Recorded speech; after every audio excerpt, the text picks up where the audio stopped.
Justice for the Grenfell tragedy until next decade is the Guardian's headline. The Express reports on the upcoming winter vote in the Commons, saying we're not greedy. Britain's elderly will do deal on fuel support. There's been plenty of greed the past couple of years. Their time in Estonia, writes The Telegraph, as ministers look for solutions to Britain's overcrowded prisons.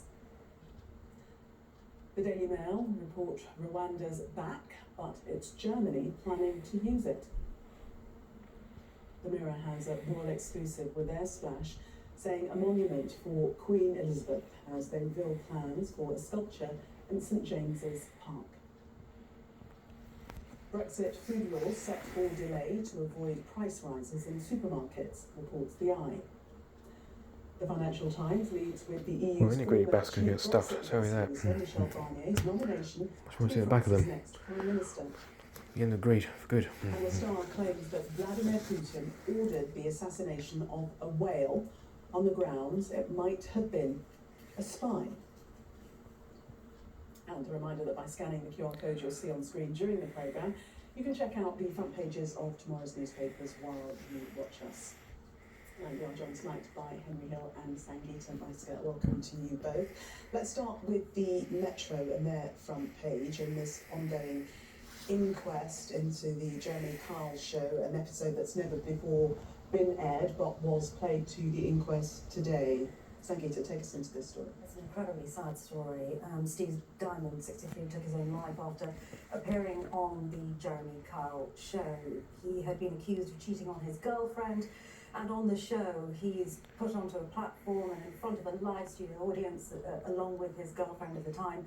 He takes a lie detector test, and Jeremy Kyle stands up in the footage that was shown at the inquest today and says, "You are a liar. You have lied on all of the questions that we have asked you." And what we then see is some very distressing footage that was shown on Sky News earlier, which is Steve Diamond and his girlfriend rushing into the green room. They're followed by Jeremy Kyle, and there's a complete breakdown. There is a huge amount of emotion. You see Jeremy Kyle questioning Steve Diamond, calling him a liar, saying that he is untrustworthy. And as I was watching it, first of all, it was incredibly difficult to watch. Secondly, it took me back to that period in British television history, which is something we should never return to again. It's a moment where members of the general public were used, exploited by television companies to make money, where they weren't being looked after, and they were being used to bait one another. And I really think it's a moment where we should revisit, take stock as the TV industry, and think about how we can better. Well, if asking for an argument or punch, I'll tell you that. Being put in situations where they are. That's just bad news waiting to happen, nowadays. Becoming very vulnerable in the moment. And I'm more than anything like that any day, thank you very much. Was saying, and it's not a show. You're drinking some shit. Broadcast today. No, I think that was the weird thing watching it, is that you then sort of went and looked around at what TV was like, because Jeremy Kyle was really a hangover in some ways, because that show went on a long time, but it was really born out of that mid-noughties era, and there were just so many cruel shows with just like nakedly cruel setups, you know, looking at people who are overweight or disabled or whatever, and the whole framing would just kind of be like, look at these guys. It's incredible to think how because obviously that does still exist, as you say, and there are still problems in television, but that was just front and centre. That was how it was marketed in that era, and it is good that, obviously it's good that has receded enormously, but there is a real problem with shows like Jeremy Kyle, where you obviously have a duty of care towards the guests, and you have to right from the beginning. Doing suitable pre-screening for if somebody actually is resilient enough to come on the show. But let's be honest, it's really easy to just blame Jeremy Kyle, but one, that show was made by a lot of people, and two, that show was watched by a lot of people, and nothing really in that footage. Obviously, it was not great to watch, but there was nothing in it that I was thinking, this isn't the Jeremy Kyle show I remember, right? Like, that was the show. And so I think that everybody who is a chance to reflect, not just to be angry at one man, whatever his role, but I think the entire TV culture and national TV culture that produced and sustained that show is also needs to be put in the spotlight. What about his line that he shouldn't be blamed because he's just the host, the presenter, and he was actually acting out a part. Yes, it was very interesting. So during the cross-examination, he makes it clear that as far as he was concerned, there was Jeremy Kyle, the character, who presented the programme, and then there was him as an individual. I just want to very quickly pick up on a point that Henry just made. I think we should remind ourselves that this is an inquest into the death of Steve Diamond. In other words, this is not a trial. This is not about apportioning blame. What it is set up to do is to try and understand fully the circumstances surrounding the death of Mr. Diamond. I think it's also important to note that the Jeremy Kyle show went on for 17 years, and I think this is a moment that actually holds a mirror up to the people who are watching it, who are buying into these formats and enjoying them, because that's what they were, and they were great for ITV. It was a 9:30 show, it was their most popular daytime show. And Couples made an absolute humiliation of themselves. In the breaks. This was something that was making money for a television company. Yeah. Coming back to your point about can you absolve yourself of responsibility because you're a presenter? Well, you know, I've worked in television for a very, very long time, and TV's made Sky for Life. a team of people who Anyone who went on that show as a roles guest. and responsibilities. Sky for Life. What I would say is that this show ran for Oh, a very long time humiliation. before it was taken off there. There would have been an editor, there would have been executives at ITV who were clearly encouraging Jeremy Kyle in his style of presentation. And I do wonder what we're going to discover about what those conversations were as this inquest goes along. And I think what we might see, Gillian, having covered quite a few inquests myself in my time, is quite a lot of buck passing between one individual and another. Do you think that's going to be the case? I mean, yeah, almost certainly. That's how this always goes, right? It's very rare that you get somebody who's been involved in a situation like this and it's just like, yeah, that was me, that was entirely my fault, I'm going to fall on my sword. Because normally if someone like that is in the organisation, this stuff doesn't happen in the first place, right? Yeah, we just want to say it at this point because of the subject matter that if you've been affected by any of the issues raised in our discussion, help is available from the Samaritans 24 hours a day, and you can call 116 123 or email joe@samaritans.org.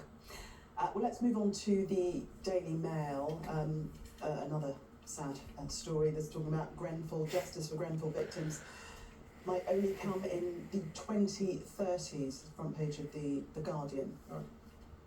Yeah, so obviously the big Grenfell inquiry dropped the other day, and now the question is, how does that proceed to criminal charges and civil charges? And what the chairman of the report is saying is that the Met Police have said that they'll need 18 months just to go through the report and prepare charges. Then they'll need to bring them, and then that will have to go through the court system. The court system is obviously hugely backed up, as we every time we cover a justice story, we discuss that. And so it's thought that this might and not, unless it is expedited, it might not get to court until 2029. And that means that there would not be charges, if there are charges and convictions, and therefore justice for the families, until 2030 or later, which, considering how long it has already been, like how long the road was from the fire to this point, is quite extraordinary. Now, it might be possible that the inquiry can be expedited, but this is naturally going to be extremely complicated because the report is quite detailed. There's an awful lot of different moving parts.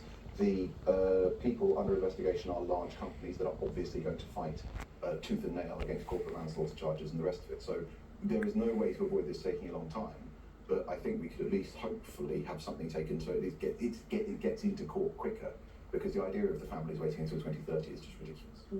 People will be thinking, why? I mean, you've explained all the complications and the reasons that it will take a lot of time, but 2030? This is a really good example, and truly a tragic one, of how we have... Well, it's no surprise example, really, is it? That is literally Over that period of time. creeping. I'm amazed that it is still standing in the form in which it is. We have, and this is not a party political issue. We have seen salami slicing, cuts to budgets. We have got huge backlogs in dealing with cases in the courts. We have seen the number of translators cut. We've seen the number of staff cut. We've seen at one point hours the courts could afford to sit cut. We have got a really big problem with our criminal justice system. I think the families, the bereaved, the survivors, and their friends have every right to be absolutely outraged and frustrated to discover that it could be well into the next decade before what we know as a result of the inquiry companies who were systematically dishonest years and years before they finally face some kind of fair police investigation and possibly criminal charges and possibly, who knows, jail time. I read a quote earlier from one of the family members of one of the survivors who said, if we don't get a move on with this, it may be the case that there are executives who will literally be, in his words, getting away with murder. You've got to ask yourself at this point, if you have a massive inquiry, the likes of which we have just seen, we spent millions of pounds, Sir Martin Morbick Yeah, and for and what? his team and the lawyers and the family were meticulously Nothing really to show for it investigating sometimes. this victory.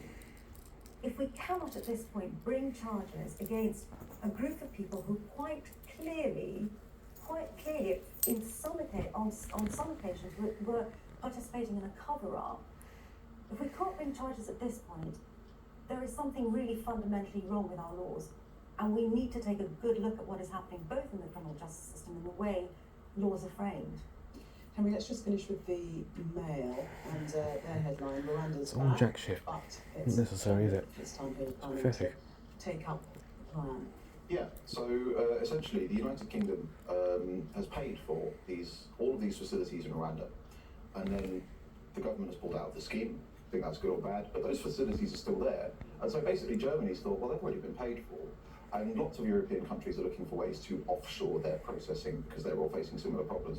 And so Germany has effectively struck a deal to revive the Rwanda plan, which is a much better deal for Germany because Germany hasn't had to do any of the upfront capital spending that we did in order to get those facilities in place.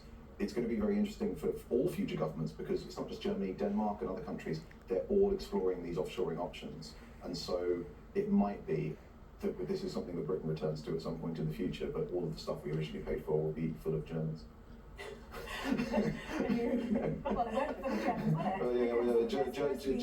German deportees. Engagers are looking amazing. We're going to have to leave it there because we've run out of time. We've got to go to a break. We shall continue after the break. Do stay with us.